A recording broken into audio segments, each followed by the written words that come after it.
for youth as well. But today we will be discussing the sequence of event. Alaykum assalam. The sequence of event. That's my approach over the years has always been to talk about the significance of Muharram, the importance of Muharram, the spiritual atmosphere of Muharram, and the commemorational aspect of Muharram, as opposed to the celebrational aspect.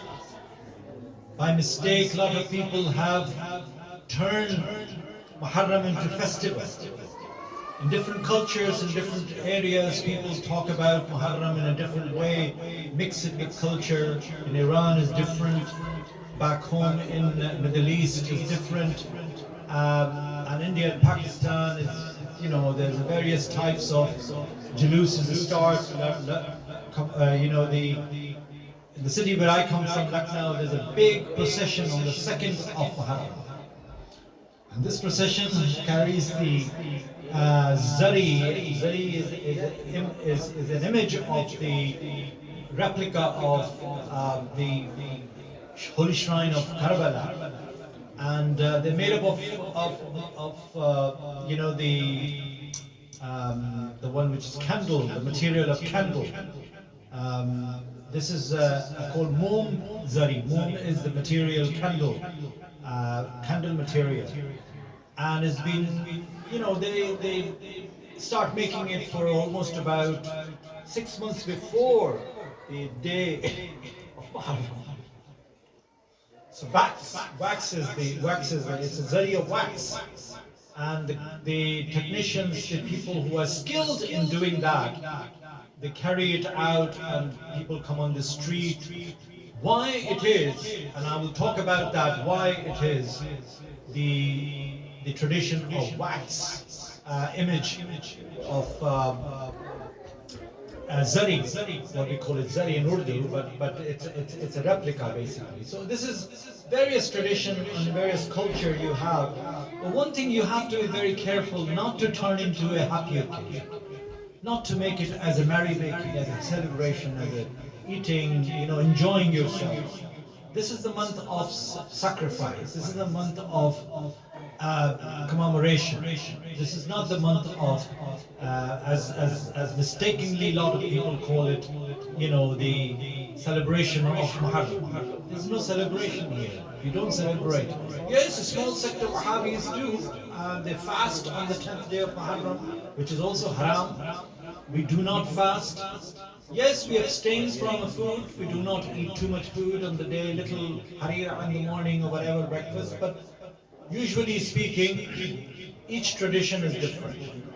And therefore, abstaining from, because you've got to feel the hunger of Imam Hussein, thirst of Imam Hussein, and his camp, and his companion, who sacrificed themselves on the 10th day of Muharram, after the suffering from 3 days of hunger and thirst, because the water has been stopped from 7th of Muharram reaching to the camps of Imam Hussein.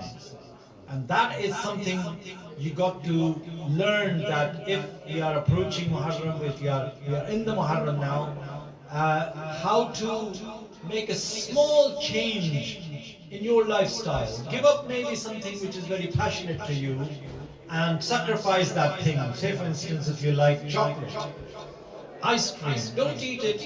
I'm not saying it's recommended, but it's a personal thing. A lot of people abstain from luxury eating. Luxury eating means celebratory food. They abstain from that. A lot of people even don't eat fish, because fish considered to be the very luxury food.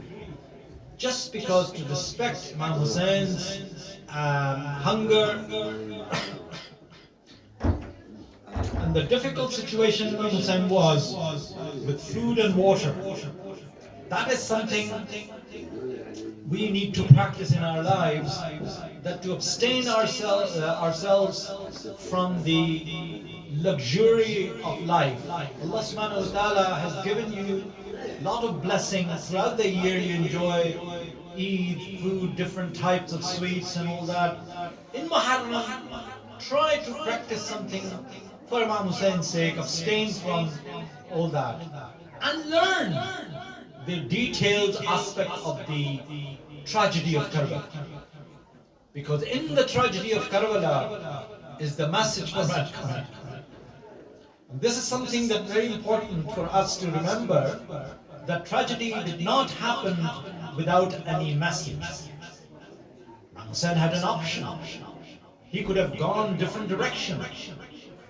When on the 2nd of Muharram he reached to Karbala, and I will talk about that, what happened on the 2nd of Muharram. His caravan was stopped by Hur ibn Riyahi. Hur was a soldier of Ibn Ziyad, the opposition, the enemy. And he was given a task to stop Imam Hussein moving from Karbala. So it was a perfect trap for Imam Hussein to be in the Karbala, because the army of Ubaidullah ibn Ziyad has been there before Imam Hussein reached. They were surrounding him, and a lot of army people were there before him. In a different distance, but they were there. So there was a lot of planning was going on to this massacre. And they were they were bent upon to kill Imam Hussein, because he has outrightly rejected the oath of allegiance, the acceptance of the order of Yazid, and Ubaidullah ibn Ziyad has been instructed to either take it, oath of Hussein or to kill him. Not him, but as many people as possible, his whole family. And so there was a clear mandate. Clear mandate has been given to the soldiers. And to the Ubaidullah ibn Ziyad soldiers were ready to do that. I'll discuss that with the alaykum assalam. Salli ala Muhammad wa ali Muhammad.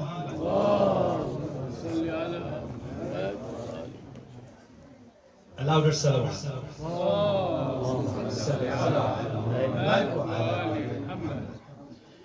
So it was the sequence of events that I will try to cover as much as possible with a limited time. Obviously, you cannot do the justice to the tragedy of Karbala in 20 minutes, 25 minutes. Samat al-Sheikh is here to give another detailed account of the tragedy of Karbala. But before I proceed, for the event of 2nd of Muharram, there's a correction to be made, and I'm greatly thankful to Samat al-Sheikh